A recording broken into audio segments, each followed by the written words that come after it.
Speaking of Kathleen Hulser, I'm reigniting my little publishing company, Press 22 Publishing, and I'm starting to put out chapbooks, and Kathleen is going to be the first chapbook, and I'll let her talk about that.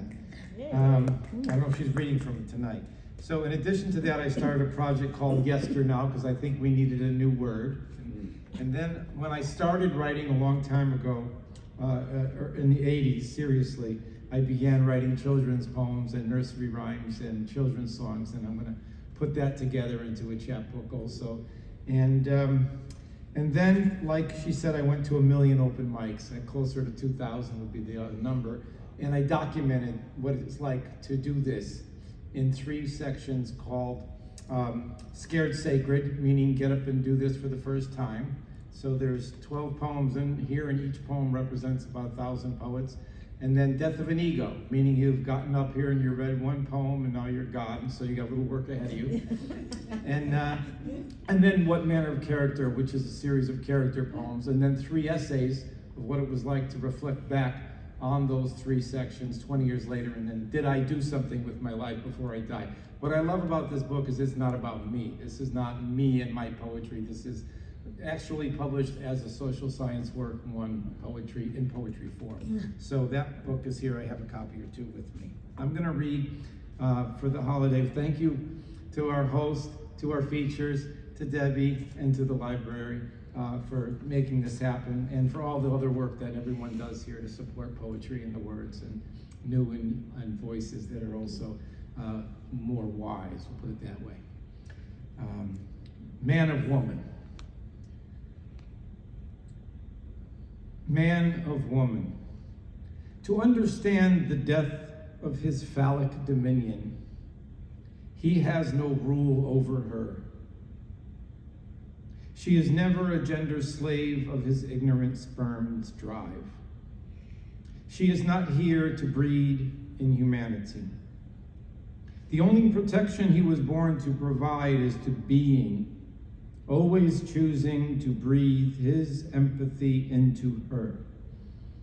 We are soul forms accountable to death, dying constantly.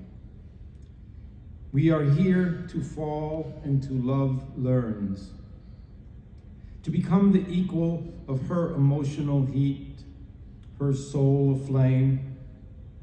She's not here to become slavery in the making, manufacturing worth by mass-producing competing worthlessness, as if she must become his ignorance to be equal or free in the womb's nature.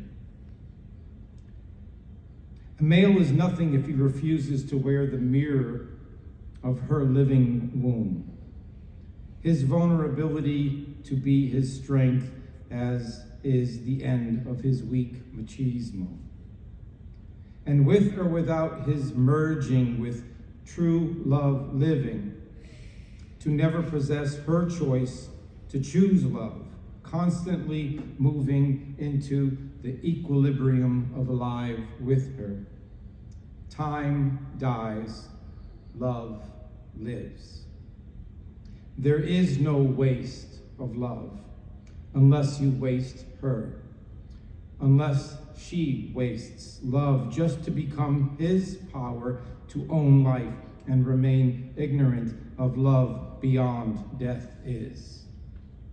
Alone, he is still given a choice to balance life and death, to share life's high wire with her, not to be the sorry waste of every unknown orgasm leading into rape culture, or to empty his pride's death, to earn the fall into her welcome arms.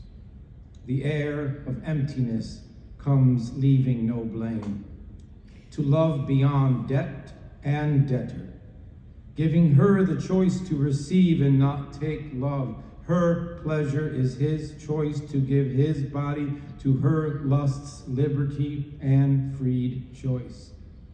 Not to be ignorant as a full-grown sperm walking a cradle-to-grave existence, a male occupying no more than the excuse of a man on top of her.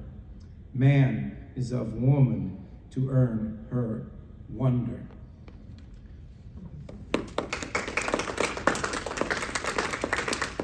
And this is a little tiny thing, and then I'll be done. The last poem in the first section is open microphone number 11. With the fire of mind and the fire of heart, the liquid of soul rains water. With a hunger for peace and the starvation of love, the fluidity of aliveness will feed you.